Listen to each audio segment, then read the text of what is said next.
Welcome to the Real Nigga Podcast, dag. Yo, what's good, B? Yeah, we got Jasmine in the studio. Yeah, yo, me and 90 was hanging out, know what I'm saying? Talking, networking, you know what I mean? Reminiscing, you know the steez. Yeah, dag. You know the steez, B. Yeah, this is gonna be a very special podcast, you know what I'm saying? We're gonna be talking with a huge legend that is unsung due to what I like to call his clone. Ladies and gentlemen, this guy has been in the business for over too many years. Eventually, his business got shut down and brung back into an XTV light. And, fans have their opinions of it. But he will share everything: the rise, the fall, the triumph, the damn, you fell off again, the whole nine, dag.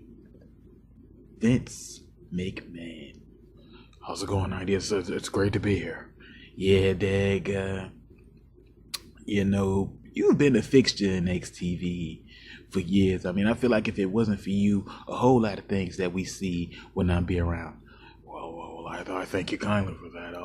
As I said on Stone Cold's podcast, I label myself as an introvert. I don't necessarily see myself as, doing all these groundbreaking things. I just see myself as working. Real humble dude, huh? Basically, I like to put my best foot forward in anything. Sometimes it's worked and sometimes it's been met with disaster. Except fail. The infamous XFL. Exactly. There you go. I've done many different things, and I've traveled the country, and I gotta thank the grace of God for getting me through and to different things that I've been in. I feel you, dag. And we're gonna get into a whole lot of your WWE, career. I got a whole list. He got a list for me. Now, you were the original WWE dude. What happened with that, Well, originally, I came up with WWF. I remember the original Vince McMahon had the WWF, like 18 W's, and I'm just like, why not simplify the name? Why not just have it WWF? And I just decided he's not going to listen to me, because I was a part of his company. Yeah, I was a writer. And I would try to tell him, those are too many W's, like that's just way too much. He wouldn't listen to what I was saying. So as a result, I decided to start my own business, WWF. And I did it, and it worked out well. We did the original WrestleMania way back in 1970, and everything we did,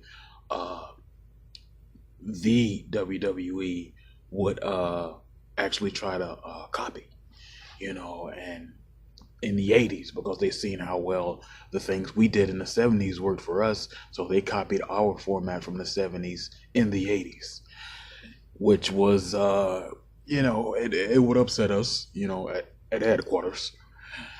And so we were trying to find different things, different ways to, get our name out there. But anyway, his son became owner of the business, Vince McMahon Jr., Vincent Kennedy McMahon Jr., and he wore a striking resemblance to me. Striking resemblance, even voice, cadence, and everything, delivery. And he he's like, he stole the name WWF, and I'm like, he can't do that. That's just he can't do that, And I immediately took him to court.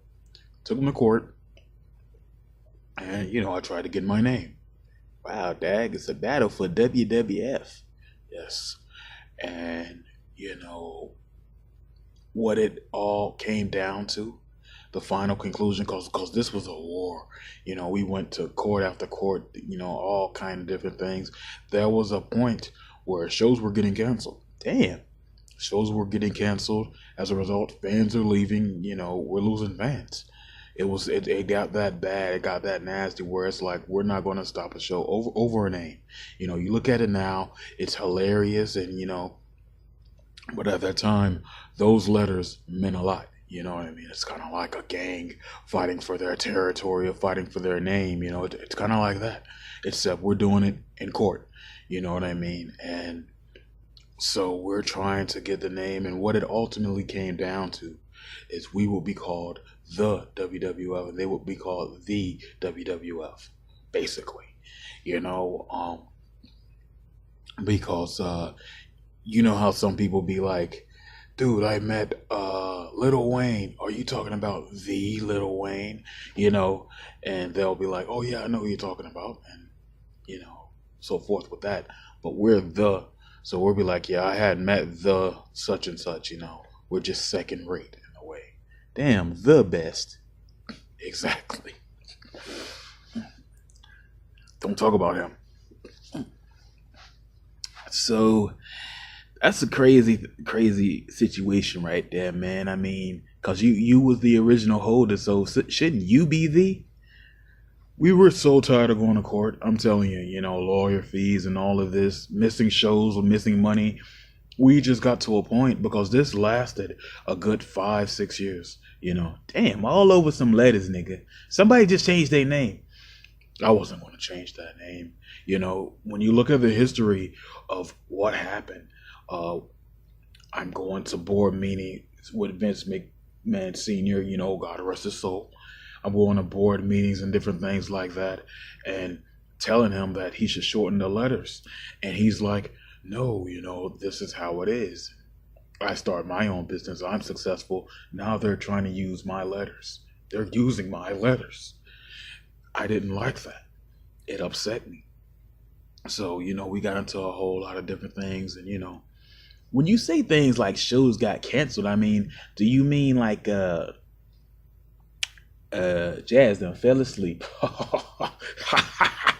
Jazz done fell a damn asleep. This nigga here. But anyway, Dag. So, like whole shows, Saturday Nights Lives of it. We had a Saturday Nights Live. Hold up. What was it called? Saturday Night Live. Main event. Saturday Night Live. But it was a crossover of Saturday Night's Main Event and Saturday Night Live together. It was a joint show. This was a big deal, especially for that time, because it had all the cast of Saturday Night Live doing their sketches, doing their bits, as well as the WWE show.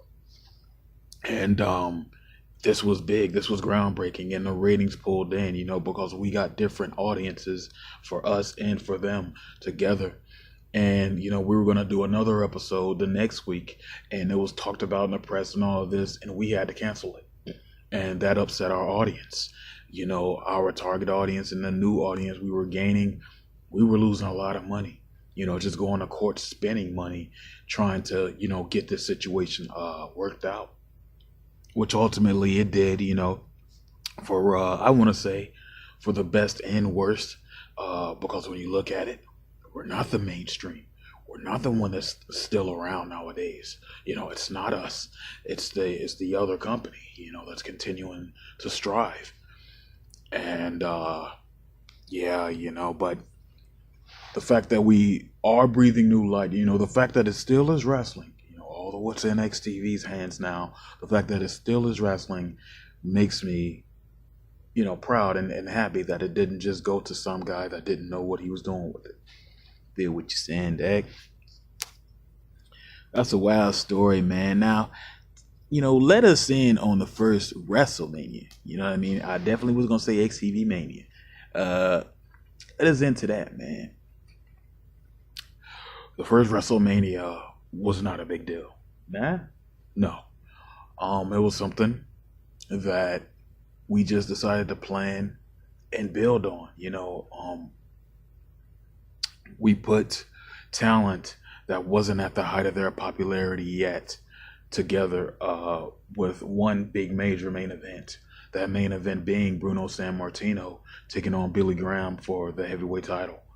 Um, WrestleMania actually was our first show. Yeah, yeah, yes, it was our first show that we ever did because when we called it WWF, we thought because back then you had to call your event a title. So if it was like XTV, it would be XTV Mayhem, in Orlando or something like that. You know how Action in Orlando? Yeah, yeah, yeah. That's how it was in those, I guess, territory kind of days. So we called it, WWF WrestleMania. That was our first show, and it didn't garner a whole lot of views. It didn't garner a whole lot of success until later. Reruns of the show were getting very popular and, millions and millions of homes. And after a while, I'll say about the end of 1970, because we did the show, I want to say in April. And late December, you know, people are like finally discovering our original WrestleMania and really enjoying it. And then eventually WrestleMania 2, 3, and they started to come in succession, but it was a slow start. But people later started to understand and grasp the concept of what the WWF, or now WWE, were doing. So going to the event though, man, you know what I mean? Like, what was it like booking the show? Who was first? Pete Way Long was in the first matchup. He took on Gateway Bob, and it was just when you look at the match, it's very strange, and in hindsight, but it influenced the business to what it's become today. We just kind of put together whatever talent we could find, because when I started my business, it was hard to book athletes. It was hard to get athletes. And I would scour talent, I would go to Japan on my own budget, by the way, which was not a lot. Uh, I will go on my own budget, go to Japan and all this to scout talent. And some of them, they were just so used to getting paid the money they were getting paid. And as a result, they see me, this no name, no nothing. What can you do for me when you haven't done anything? They're not looking at me as a businessman. They're looking at me as some bum that wants them to be a part of their business. Damn, Dad. So it was hard to get talent. So I would have to go to the worst places, and me and Billy Graham, Bruno, we've been friends for a very long time prior to this. So they were like, okay, we're tired of that other guy anyway. And that's how they said, okay, we'll main event for you, and that main event, it wasn't, like I said, it wasn't big because it wasn't really promoted. I mean, back then you really had to do your own thing. I didn't have a team, I didn't have a team at all. I am an introvert and everything, and yeah, yeah, Dag. And the fact that you did all of this on your own is quite astounding, man. You know what I'm saying? This McMahon clone, because I just realized at the top of the show, that's kind of why we got quiet. We realized at the top of the show, this motherfucker told me something. As I said on Store Ghost podcast, I'm an introvert. Nigga, I thought you was a different Miss McMahon. Go to hell. We fucked up. But, so you're doing your thing, what I'm saying, with the WWE. WrestleMania is real hot. It garners views later. How was WrestleMania 2? WrestleMania 2 was a big deal. Huge deal. People from, you see, we were stationed out of South Carolina. And, the main event, I believe, was Hogan taking on Flair. Oh, no, that was 75. The main event here was, I I can't even remember. It may have been Billy Graham and Bruno too, because Graham went over at the first one, Bruno went over at this one, second one, and it was a big deal. Uh, but you see, the thing with this one is getting all those people in the '70s, especially '71. You got to see a lot of things come to a boil because this is still the '70s, the early '70s. The '60s got their hippie movements, women's march, um, civil rights, and all these other different things going on. So when you make an event that big and you get all these people together, confrontation. And although WrestleMania 2 was a big showing and a big show, there was so much, man. There was so much fights, riots, and things going on that we couldn't have no control over. And again, this is my budget, so I don't have the best security. I don't have the best this. I don't have the best that. So as a result, it was a really great show, but 17 people were injured. 45 people were dead. Damn, dag. By the end of the show, because it was so much going on. It was so much protest and all these different things going on. So there was a riot at WrestleMania 2, and we were heavily under fire, heavily. You know what I mean? Because it's this no name organization that just caused all this mayhem. And then when you look at what we're doing, although it's wrestling and all of that, they looked at it as violence because we were the first to use chair shots and all of that. Wow, dag. We were the first to use all these other different measures to, make the match more exciting, because this is still the early '70s, like I said, and this is still that period where it's a circus show. You know what I mean? It's a circus attraction. I'm trying to go beyond that. I don't want this to be a circus attraction. I want this to be the greatest show of all time, and everybody to remember it. So, with our use of different violent content, we were under fire. We were heavily under fire. And, this is another period where it was shaky. It's like, oh my God, we might not be able to do WrestleMania, next year. But one thing about it, I've never ever said, maybe we can miss a Raw. Yeah. Even when we return, now you can attest to this. Maybe we missed a Raw. Maybe we missed a few SmackDown tapings. However, I wasn't going to miss a WrestleMania. If WrestleMania would be the only show we do that year, it's going to happen. I just believed in this. I didn't have to have 1 million views the first show. I didn't have to have this the first show. It didn't matter. It was going to happen. And that's basically what happened. We got to have a WrestleMania 3 and, all these other different things. Andre taking on, I believe it was Muhammad Ali. We had these different things, even though that match gets its criticism. It gets its criticism. It's just, we were trying things different. And WrestleMania 4 was quite the a bit of a low point, for us. But that's because we were trying to branch out.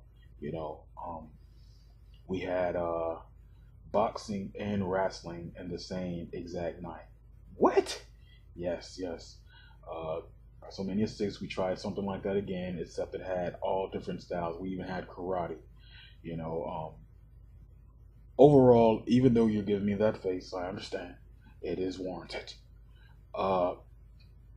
We were trying to expand, and we were trying to do things different. We were not trying to be in that same boat of, we did the same show last year. We did the same show this year. We wanted to always have something different and have something stand out because we wanted to influence the period of tomorrow.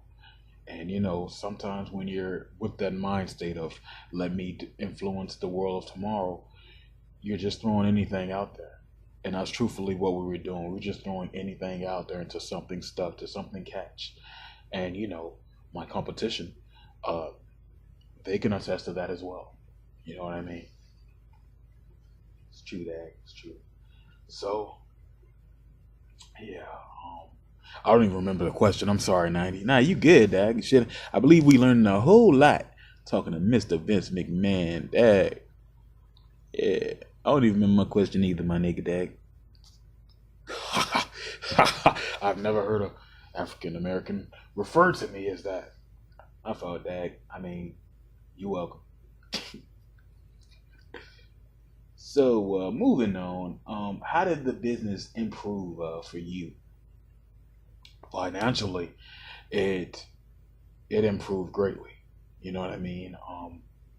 It's just that after the incident with the whole WWF saga, uh, we we had to rebuild again. You know what I mean? We had to rebuild on new talent, and I just kind of, even though some shows were missed and all of that, we still remained, a cult following of sorts. You know, at this period, it was only a few fans left because we left them like that. They felt disrespected, but the fans that we did have, we try to just maintain them. The loyal audience, because that's who you want to entertain. You don't want to entertain the audience of the future because you will get stuck at that present moment. You know what I mean? You gotta know who your audience is. You gotta know that first guy and what he likes. And even though audiences change, yes, they change over time. You gotta remember that if you leave him, you're leaving a whole bunch of people like him. If they say they like him one week, you better push. If they say they don't like him that next week, you better leave it alone and try to figure out what you can do with him. You know what I mean? Because there's so much you can do, you know. And 80s guy is probably the first guy that caught me by surprise. He teamed up with his partner, and they were a great tag team. You know, and when he went out on singles competition, I never seen any moves like that. Because I was away from watching my product. When I was away trying to figure out what am I going to do with the name and all of that, I was away. So when I finally came back and seen these moves that the 80s guy was doing, I was blown away. I didn't know Sean Hart did all that. I remember when we first met, I was like, I'm Sean Hart. I'm Sean Hart. And I'm like, Vince McMahon, tell me, what can you do for my business? And he says, look, all I can do is entertain. I'm not sure that if that will get your business ahead of the competition. However, I can entertain millions and millions of people, and effortlessly every night. And, I said, okay, I'll give you your shot. I'm going to team you with somebody. And it was someone, it was his partner who was just kind of, he came across as very arrogant, very rude. He actually put his feet on my table. Damn, Dag. And, I'm like, could you please remove your feet? And understand, this is the early days when I was trying to find, my footing in the business. And so, you know, this is the type of talent I had to use. You know what I mean? Like, I had to get these guys to start my business up. And he was just this, I didn't really like him too much. I truly didn't like him. And, of course, I'm talking about Electric Man, who eventually succumbed to, you know, having all those electric bolts on him. And, got electrocuted in the middle of the ring. Oh, man. We'll get to that. Yeah, Dad. But, you know, he, when I seen those two team together, I thought of it as great, but I didn't think too much of it until I started to watch my product again, and 80 stood out.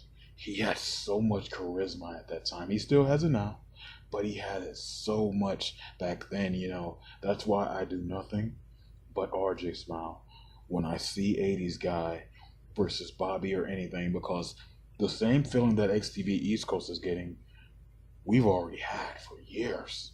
We've always had that. We've always loved the '80s guy, and we wanted to showcase that. How can you do it on a video game? How can you do it here? How can you do it there? It did it. You know what I mean? And '80s is one of my favorite athletes that I probably ever signed. Yes, I've signed Hogan. I've signed so many guys, but '80s guy, you know, was somebody that just says, I can just entertain. Everybody else, they bullshit you. Yeah, yeah, yeah. You've been bullshitted before. They bullshit you. They say, Vince, I'm going to do this for you. I'm going to do that. '80s guy just straight up told me, I'm going to entertain. That's it. I'm not going to try to get you this. He didn't promise me anything. He just said, entertain. That's what I am. That's what I do. And for him to come in there like that, I hold nothing but the utmost respect for him. And what he's done for XTV and the WWE is just amazing. As far as his partner, he was doing pretty good on his own as well. I felt like he was just, I couldn't push him. That's what a lot of people wonder, Vince. Why didn't you push his partner? You know what I mean? Given his backstory now, maybe I should have pushed him. Maybe I should have gave him just a little nudge. But as I said, his behavior didn't change. Bad enough we lost money from the name. We were dealing with so much crap with that young man. With the DUIs, all these different things going on, we would have to spend on him. Stories we had to cover up. '80s guy told the story of him peeing in the front row on a child. I remember watching that. I lost it. I blew a gasket. What in the hell do you think you're doing in my business? Yeah. Pissing on somebody in the front row. I'll shit on your career. And I was very heated. Sean tried to get involved and that's what kept me from pushing Electric Man to the top, because of his behavior. You know what I mean? Even though he was getting popular, even though his action figure sold very well, it actually sold better than the '80s guy. Really? Yeah, it sold better than the '80s guy's action figure. We were astounded as well. But we didn't even want to put that out there at the time. We just wanted him to be like, dude, he's disrespectful. He shows up to work drunk or high and late. We were tired of his behavior. And he tried to straighten up many times. He cried to me. There was this one point where I brung him back after the incident where he urinated in the front row. And there was this incident where he called himself pouring his heart out to me. I'm not the one for crocodile tears. I'm not the one for that. So I said, look, I'm going to give you one more shot. Fuck this up. You're out of this business forever. And gave him one more shot. And that's when he became, well, he was already Electric Man, but that's when the incident happened. I mean, from your perspective, what happened? I was in gorilla position. Truthfully, this was supposed to be a squash match. So I was in gorilla, and I'm watching this match. I'm watching him come out there. I'm watching him go on. There was always issues with the costume of Electric Man. There was always issues. There was just like, sometimes the lights would go off at the wrong time. There was just always issues with his outfit, and it was very elaborate.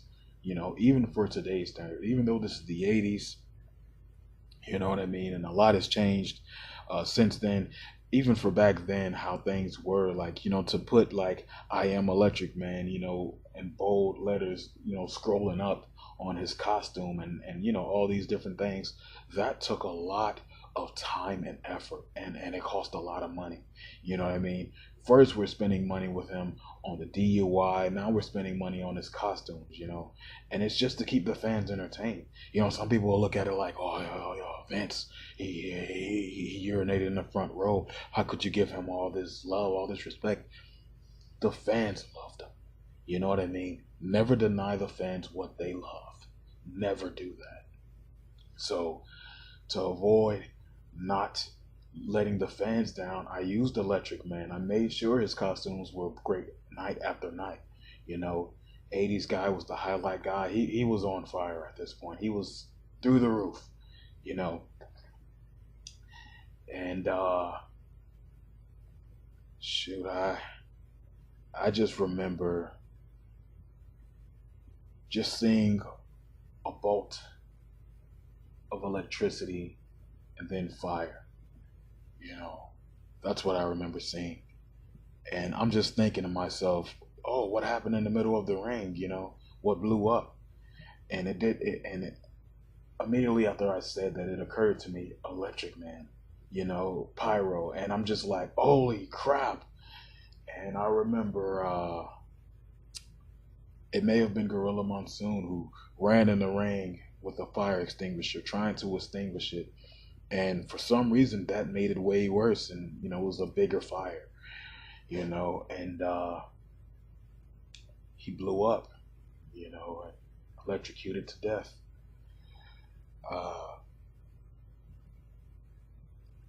Did y'all stop the show when that happened, Dad?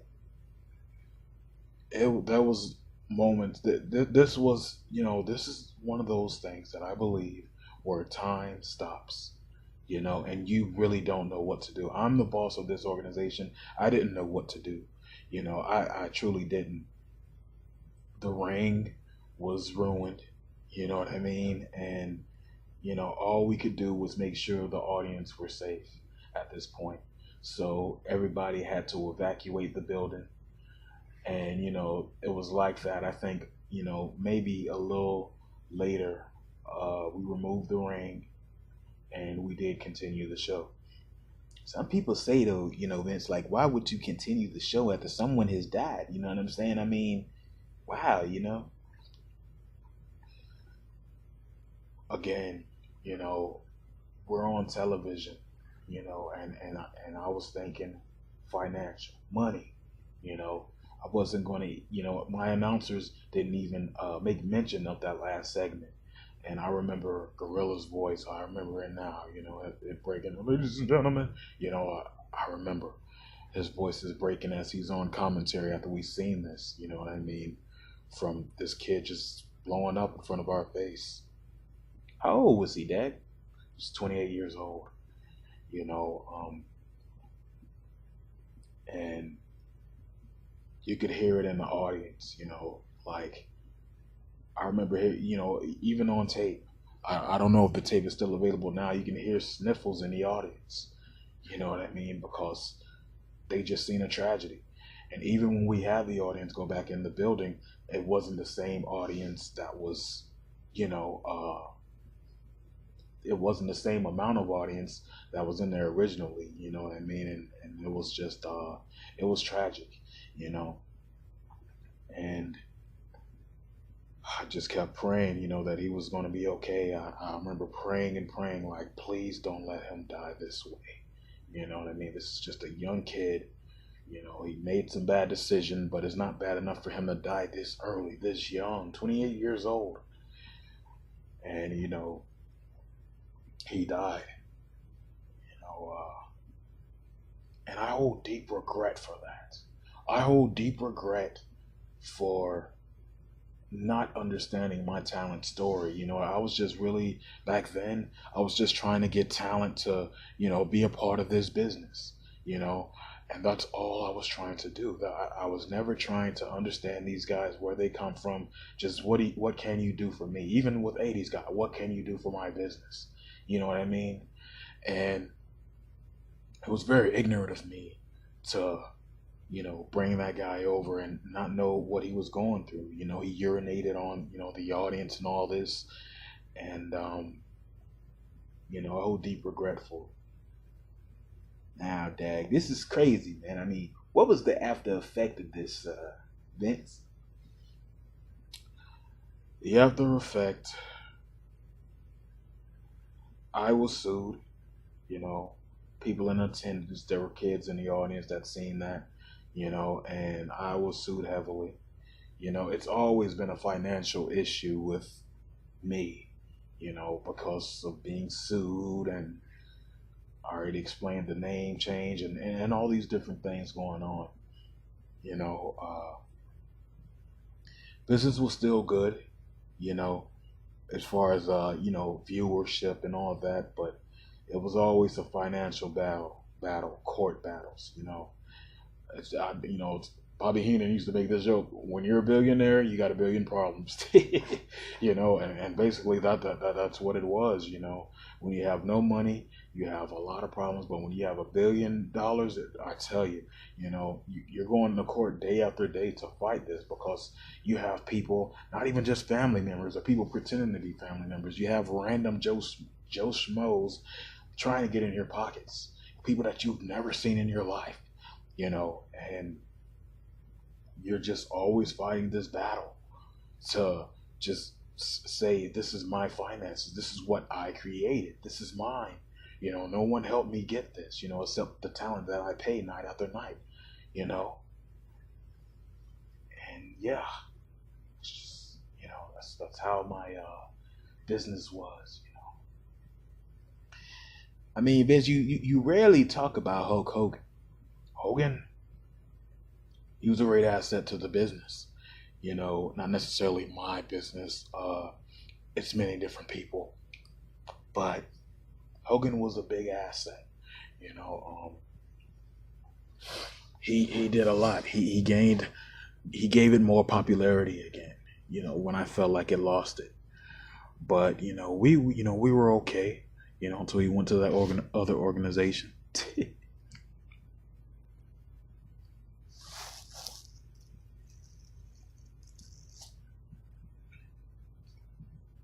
So who was Amy? Who is this? Nigga, somebody talking to me that I don't know. Sorry, Vince. Yeah. Now, moving further with your business and different things like that, it's the 90s. You signed David Kidd Sr., you know? This is a new mindset for me. Because remember the WrestleMania where I told you I just put like people that did karate, people that did boxing. You remember that WrestleMania? That was me just trying to push the agenda of a bunch of different styles in a wrestling organization. Yeah, Dag. Well, right here was me getting those talents and having them wrestle other wrestlers. You know what I mean? And David Kidd, he was I guess ultimate fighting type of guy. UFC type of guy. And this is before UFC was way big. 1992, and I just remember seeing him. He had such a style, because somebody was trying to tell me, wrestling is this, it's fake, it's all of that. I said, yeah, but it's entertaining as hell. And he took me to a few events, and they were pretty good. But they just, a lot of athletes didn't stand out to me. But David Kidd Sr. stood out, and that's one of the reasons I signed him, because he had a wrestling background and karate and a whole bunch of different things, and it just worked for him. And I just love to see him go out there night after night, and perform. And I signed him in NML, but back then he was known as that 90s guy, and I signed them, and they made history. They made a lot of history, and that's what I liked most about those guys in that period, is that these were young guys, young studs making history, and they knew they were. And yeah. Now, some people gonna say, 90. This is a personal ass question, dad. You know, that's some shit that you could have asked them off air. But fuck this shit, dog. Tell the world, Vince, why you released me back in 1992?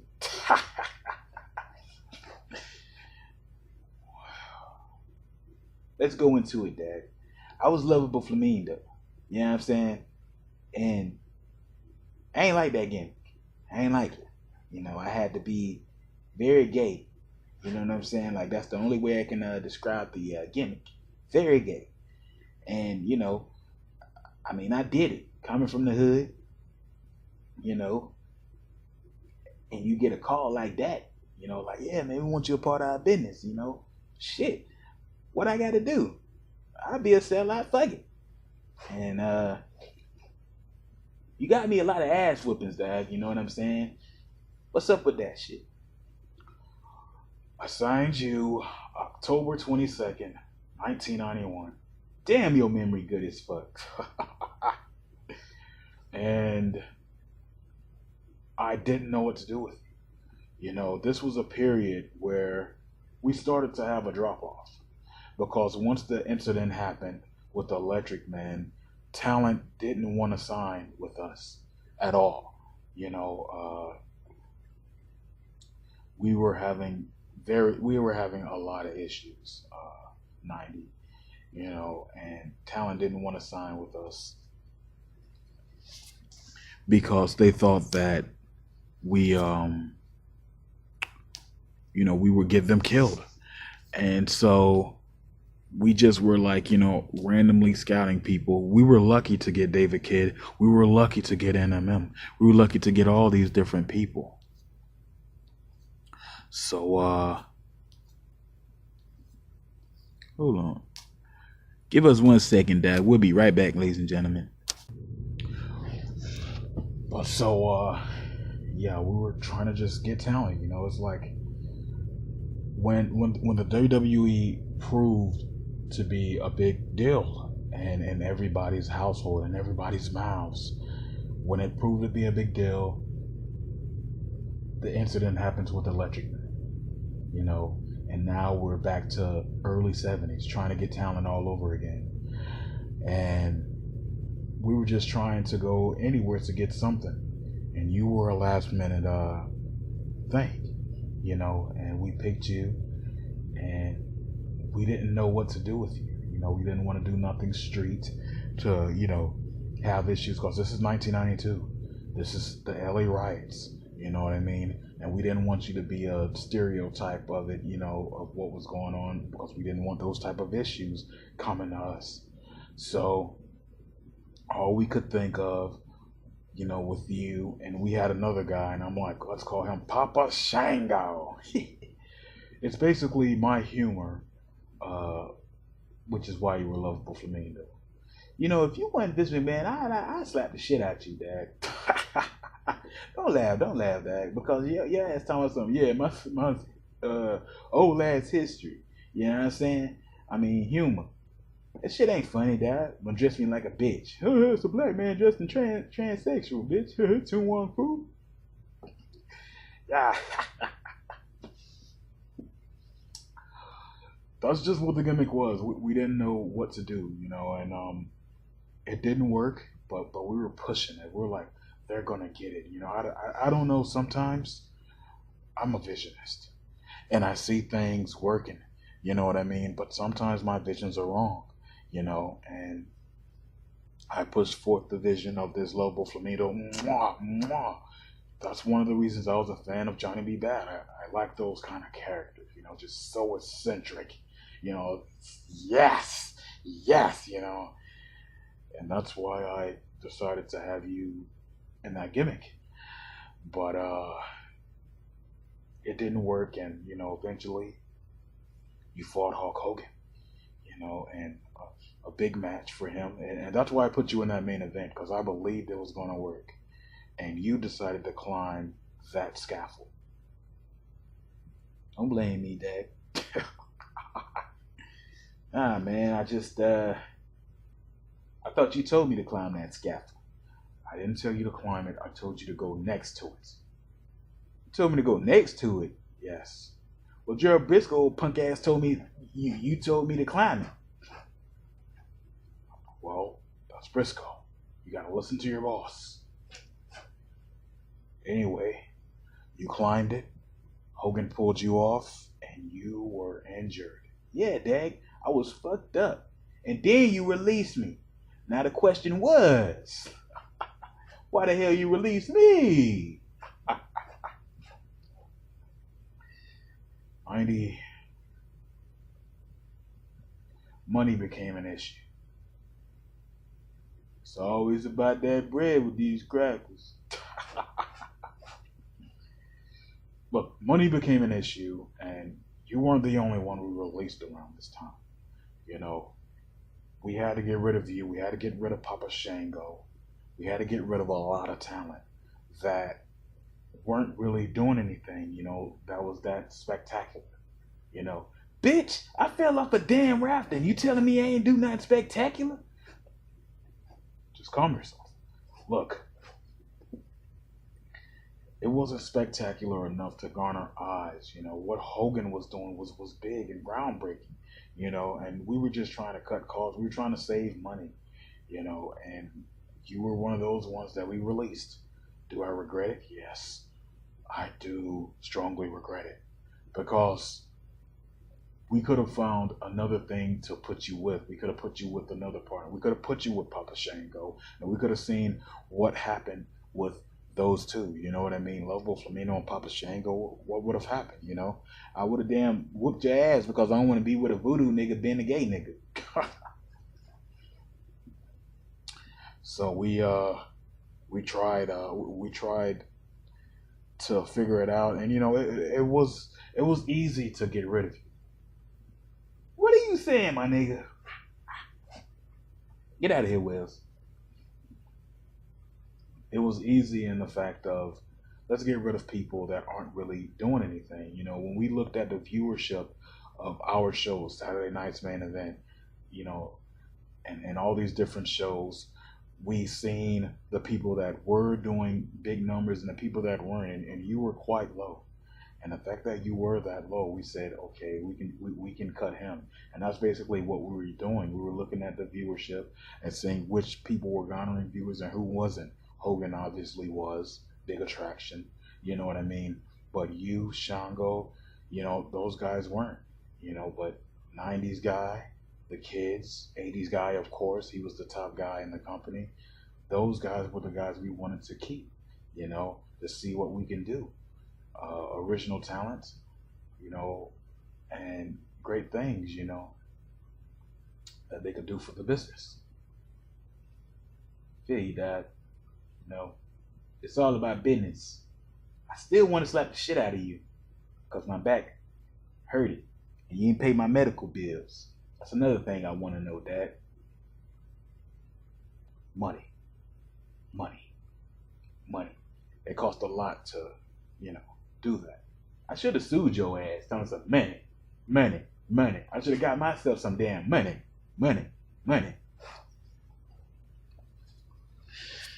Yeah, Dag. But thanks for clearing that up, man. Appreciate you for that, man. Now, what I want to jump to is 2003. This was and I know this is like way ahead, like you've done things before this. You did the invasion angle. I guess we can talk about this before we talk about that. Then your invasion angle actually was pretty decent, wouldn't you say? Yes, I think that I had more talent, but why it's not remembered like that is because it was too much going on. It was too many people. You know what I mean? Same thing I feel like the return suffered from. There was too much talent. When you have too many people in one organization, it's gonna be weird, and that's pretty much what it was. But yeah, for that time, when compared to my competition, my invasion angle was a little bit better. You know, everybody always wanted to see WCW versus WWF, and we pulled it off as best we could. You know, yeah, yeah. But 2003, Dad. Uh, this was a big year for your business. This was when your shit started to get way mainstream. You had an event, hip hop versus WWE.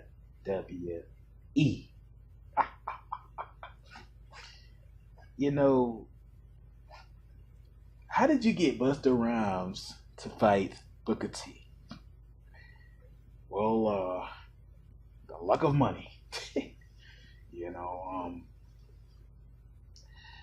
I just this was a random time. Business was really good. It was really good. After the Attitude Era and all these other different things going on, when you get to '03 for us at least, business was booming. Business was great. So, we decided to just do these different things. And this is when David Kidd Sr. was set to retire, and we gave him a standing ovation. Everybody in that arena, I remember that time period. There was not one person sitting down, not clapping. Because at this point, David Kidd did so much for the business. And this also marked the return of the '80s guy. And, his friend, '80s guy, you already mentioned, he got killed and, all these other different things. With the '80s guy returning, after having all his issues as well, they've been documented. What can you say, man? Sean Hart, his last name is so fitting because Sean has a lot of heart. You know, um, he just has been through so much, but he never said quit. And that's not to discredit Electric, because Electric Man's been through a lot too. But Sean, he watched Electric Man was his best friend, and he watched him die. He watched him suffer and go through the things. You heard his podcast with Sleeping Jazz Mar. you know, you've heard that many a times, and that's a great story. But the fact that he's been through that and said, "This is not going to kill me. I'm going to be better than this," shows his heart and his passion. You know, and he's amazing. He's an amazing talent. And so when he was on the drugs and stuff, even me, I thought he was finished. I thought he was done. I mean, to see his appearance in WCW after Destruction broke his neck like that and injured him, I I just couldn't help but shake my head. But looking back at it now, Destruction broke '80s guy's neck. '80s guy returned to WCW, or came to WCW the first time, very briefly, exasperating the injury that was already on his neck. That's hard. How many people can you say, aside from Kurt Angle, have wrestled with a broken neck, in another organization? That's just amazing. But the hard drugs was his downfall at that portion, and the partying, the booze, it was going to kill him. It wasn't going to end well. And people were already writing articles. '80s guy is done. He's finished. You know what I mean? He's going to go out like his best friend went out. And for him to return, for him to come back and show up like that is amazing. To have a great run on the last days of the WWE and XTV now, is nothing short of amazing. Because he's been doing it since the '70s.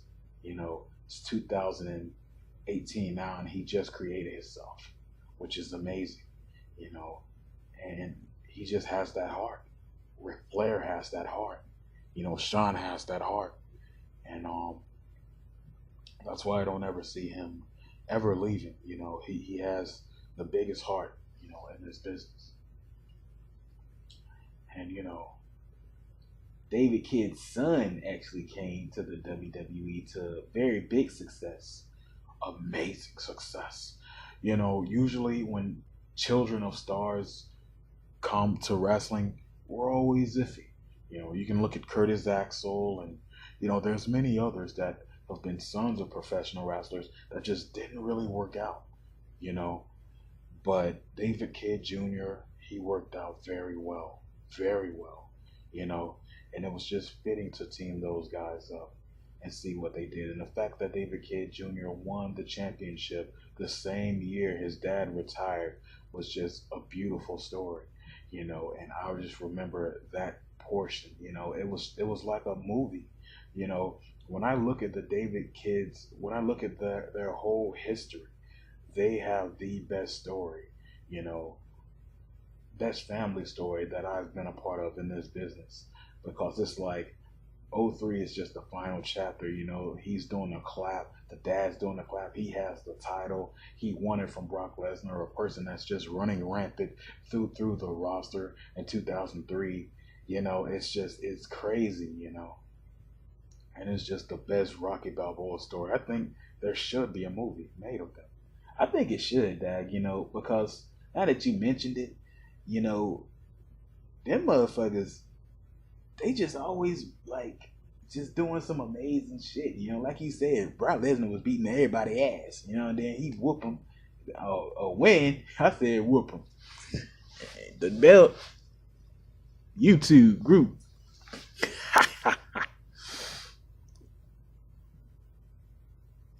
Yeah, Dad, we just keep on getting these weird ass messages. Yeah, I just want to see a movie of their life be made by somebody. Get behind it. So, yeah. Now, late 2003 happens. This is the first time ex-TV stars are going to your business. And we see the best in pain and, Lady D-Matic. And what is your thoughts of this? I first seen the best, John Best. I first seen him on CAW programming. My son Shane came in there. Dad, you gotta check this out. You gotta check this out. I'm like, what is it, son? Relax.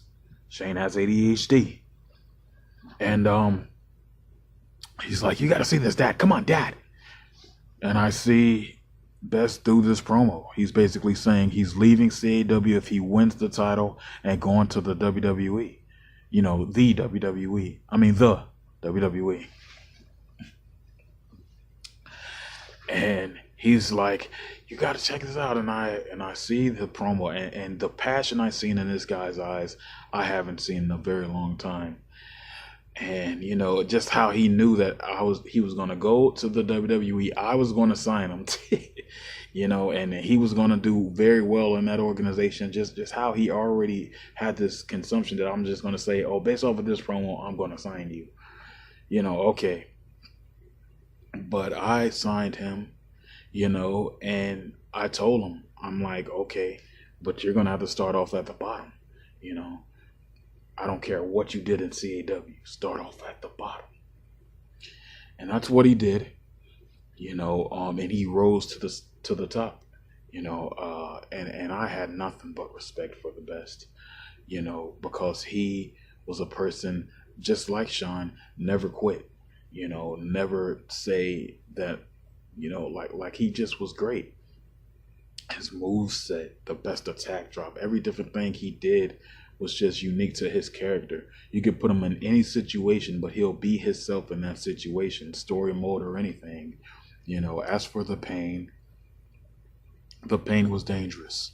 I'm just like, yes, because he was a person that didn't care, and his promos was just, I'm the pain, that like that. And that's it. That's all you need to know is I'm the pain.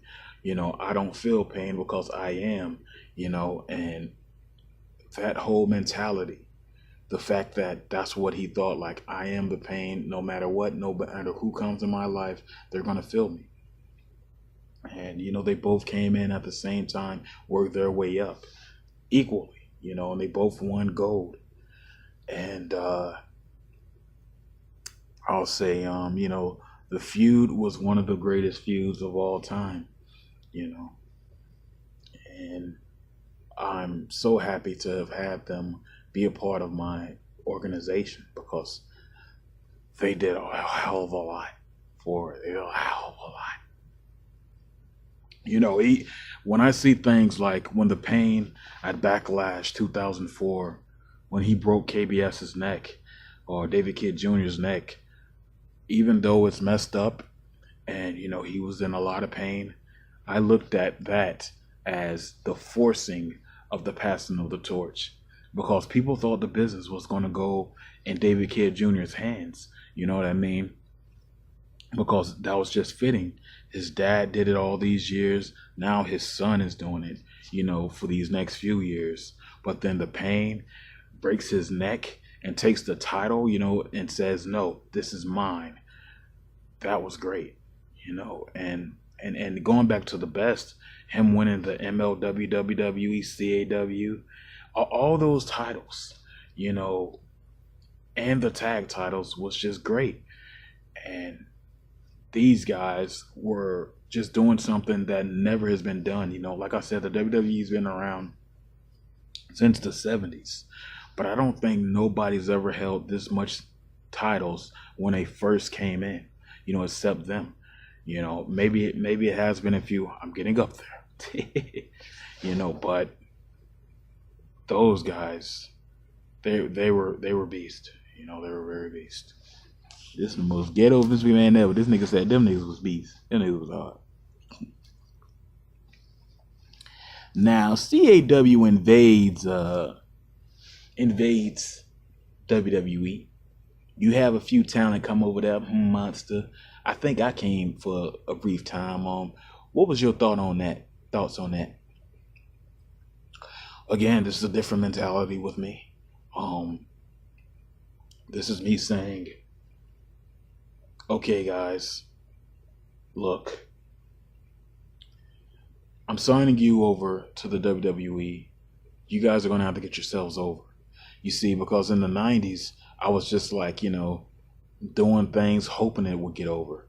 But when you're financially stable, 90, you know, you're just like, do what you need to do, you know. And I gave everybody their own free, their own free thing, you know, like everybody can do what they wanted.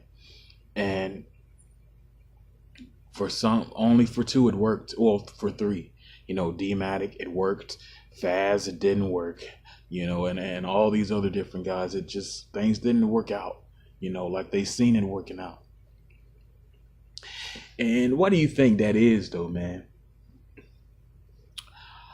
When I first watched CAW, I was in my bedroom and I didn't understand for the life of me.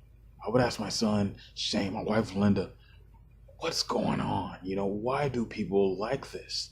You know, like, what is it about it that's likable? And I didn't know, you know, they couldn't tell me sometimes, you know, people just like, oh, it's just cool, you know.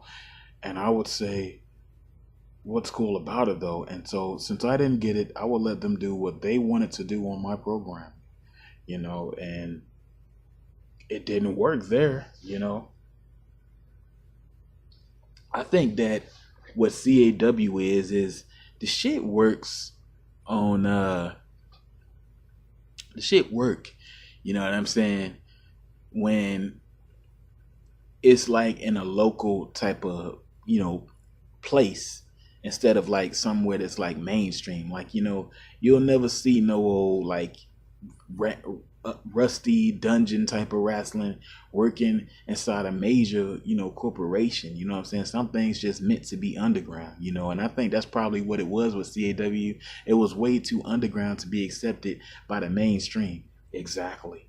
You know, even, and that's what we were trying to give it. We were trying to give it that mainstream recognition because CAW, it did have something, you know, even though I didn't get it, I didn't understand it. It had something, you know, and that's why we just tried to push it and see what it could do. And the pay-per-view worked. Team War 1 worked.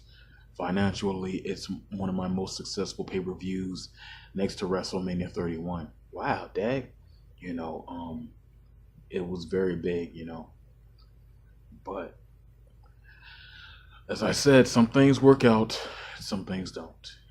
And some of those guys didn't work out. Now, hold on, Dad. Moving on. Why did the WWE end originally? We've heard a lot of different things from a lot of different people, but from your perspective, the boss, why did it end the first time? The first time,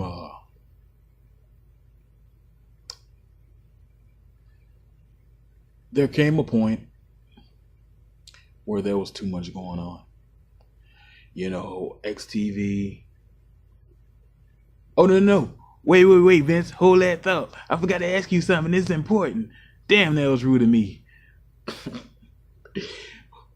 Go ahead, 90. Yeah.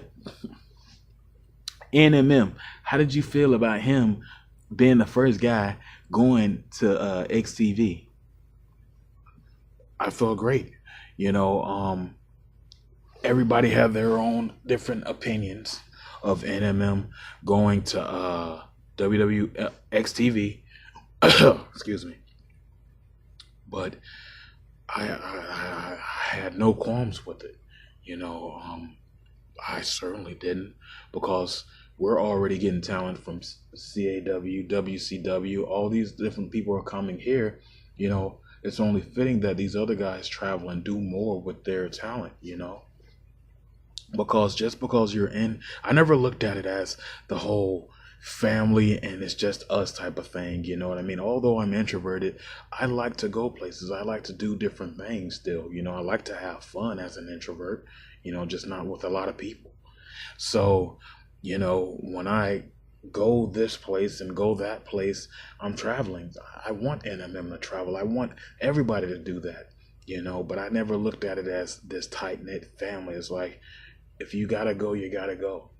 Just have fun on your road. Show me the pictures when you return.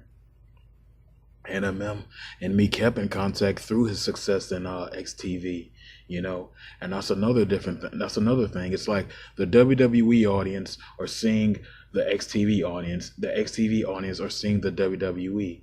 You know what I mean? And that's all that truly mattered to me. It never mattered where he went and how long he was there. It's just mattered, what it was doing for the business, and what it was doing ultimately, in the end. And that's why I never really got upset about that. Other people, David Kidd, I believe, felt some way. I even think 80s guy, Sean, he didn't like that, but it was great. I mean, he got Rookie of the Year, and it's funny.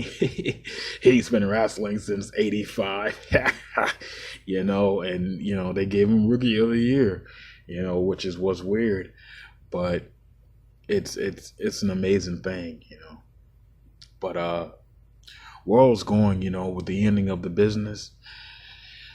It was just a lot going, and I felt like the WWE was going on way too long. We've been doing it since the 70s, and I thought WrestleMania 31 was such a high note, where it was just like WrestleMania 31, Raw and SmackDown Aftermath, the end. I thought that was the perfect story. You know what I mean? And I just thought that was how you end the WWE story, and other people build on it. But the fans, they didn't like that, Maybe you should have warned them that you was going to end the motherfucker then, Dag. Telling something, I'm going to end on a high note. Yeah, nigga, they want more. But I wanted them wanting more, you know what I mean? Because I wanted people to see that the reason people wanted the WWE back, is because of nobody else is doing it like us. Nobody else has ever done it like us. So they're not going to go to this promotion because we're going, or this promotion. They're going to want us to come back. And we had loyal fans telling us, please return, And, I thought it was going to die after a while. I thought it was going to be it. I thought they were going to want us for a while and then not want us. But They really stayed consistent, with wanting us to return. And, we returned, I want to say, sometime in September of 2005. And it worked. It actually was good. We were building towards Mike Tyson versus Payne. Great build up. But then, we ended it again, you know, because I just felt like I was just going back on my word, Yeah, yeah. I was like, wow, why am I going back on my word? Let me just do something else. And, I scrapped that. And finally, the fan outpouring was way bigger than that because they never got a complete finish to the Mike Tyson versus Payne thing. And 2009 rolls around. Man, the return of the WWE. You did WWE forever, Dag. This was a huge deal. XTV East Coast finally was getting a chance to see what was it. What is your ultimate opinion? Because like I think we mentioned, this gets a lot of mixed feedback from various sources. What is your opinion on this, man?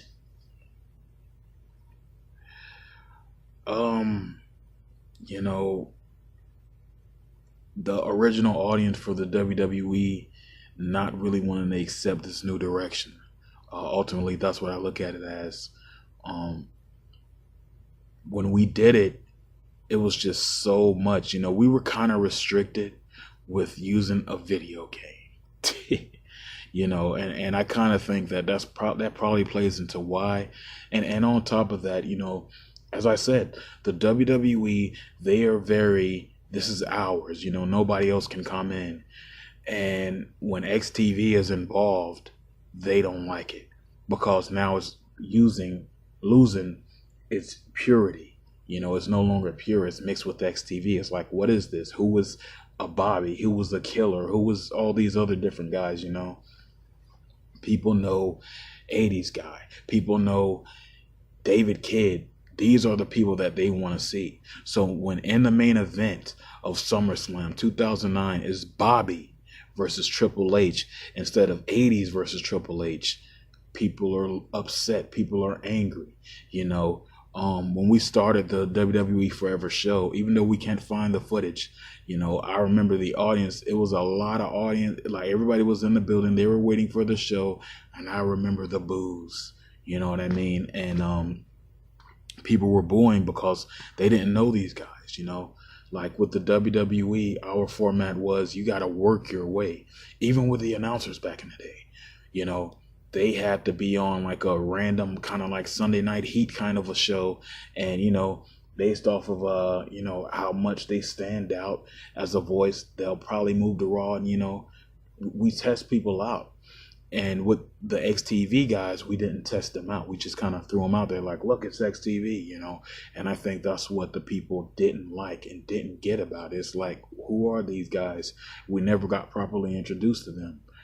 And, I think that's why some of the audience retention is the way it is, but for lack of just accepting these new stars, But my overall feeling and opinion of the WWE's return in 2009, as brief as it was, and I mean, this was great. This was, pretty good to introduce these new stars to XTV, because it's similar to when we did the Invasion, with CAW, and we tried to just put all these guys out there. We put all our talent out there. Kickboxer was there, Slapboxer was there, everybody was there, that was a part of the WWE, except the late great Time Bomb, rest in peace.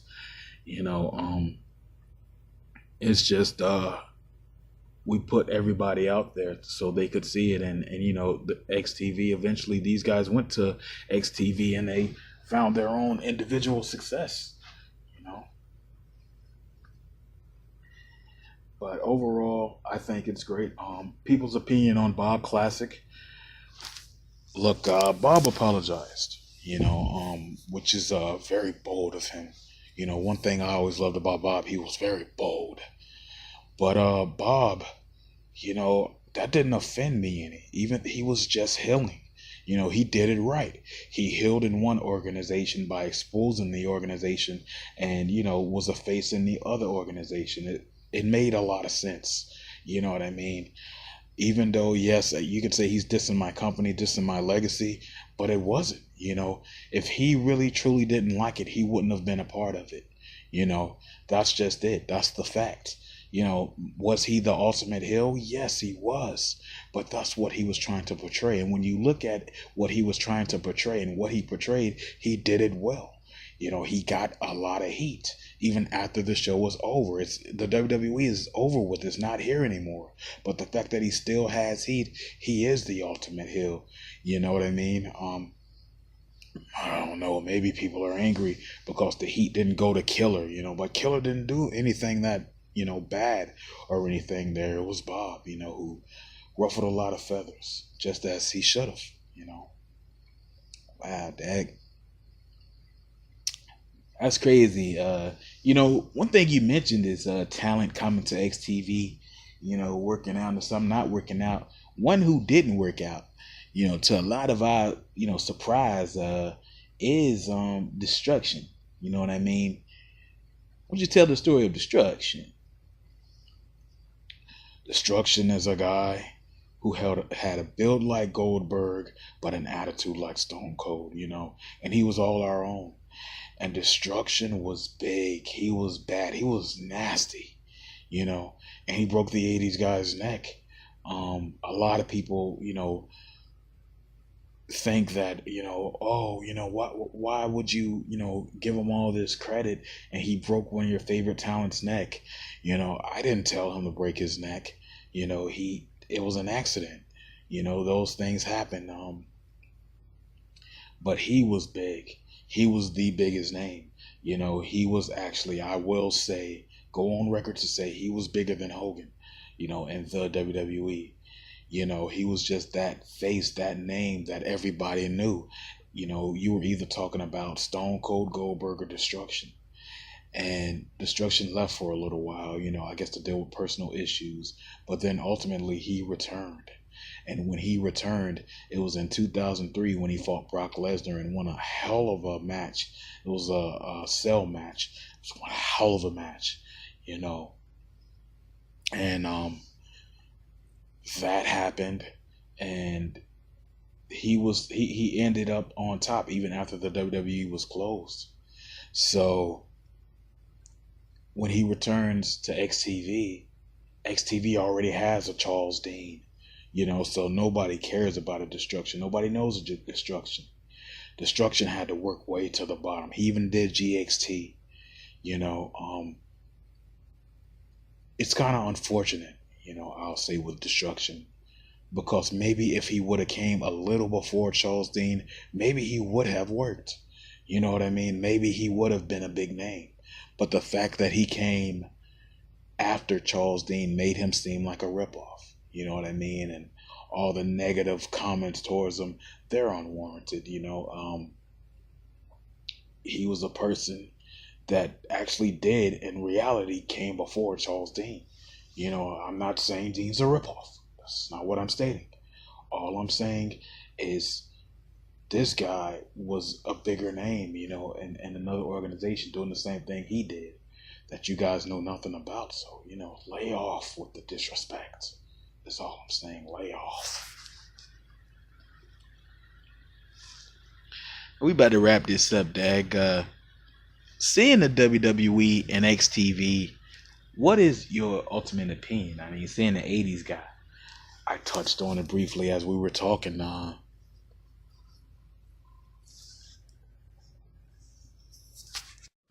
Sorry, Dak. But yeah, seeing WWE and XTV, I touched on it briefly. It's a beautiful thing, to see these guys shine new light, to see how David, it's just great. Like to see David Kidd Jr. first he comes, and first Senior comes to XTV. They give him a try. Let's see what Senior can do. He does great. And then it's just like, if you guys like Senior, you guys are going to love Junior. Junior comes, he's way better than Senior, you know. And then put them together, they're the greatest tag team. They win Tag Team of the Year, you know. I think it's an amazing, amazing thing. 80s guy is probably the best talent to be successful from the WWE entering into XTV. I can't keep this name out my mouth during the majority of this podcast, you know, but that's because, again, you know, starting in the 70s all the way to now, he's a big name. He's doing big things, you know. And even on the podcast, I believe he has the most viewed podcast, you know, episode of Ernest Turkey Leg, you know, who I hope to be a part of eventually. But that's just great. You know, I mean, it's nothing but amazing for him to win these titles and all these different things he's been doing and still up there in age. And he's about to retire, I believe. He about to retire. He's about to retire, but still is doing it. You know, who's doing it like that, you know? So, yeah, I think it's nothing but amazing. Seeing my talent that, you know, I put in the WWE, doing better and doing more, which is what I wanted to happen when NMM came to the WWE. I wanted that to happen. I wanted them to be successful in other organizations where other people can see them, where a wide range of people can see them, because they're just too good for one part of the business. So they need to be a part of all of the world so people can see them do what they do, which is be successful as they are. Well, thanks, Doug. This was an amazing podcast, man. You know what I mean? Thank you, Vince, for this. Oh, there's no problem. Never a problem. We got to do it again. We got to, Doug. To the next time, this has been another Real Nigga Podcast with your nigga 90%. Vince McMahon. Yo. I had to ask Vince something. Yo. You had to ask Vince something. Well, your ass too late, man. Go back to sleep, Jazz. We out.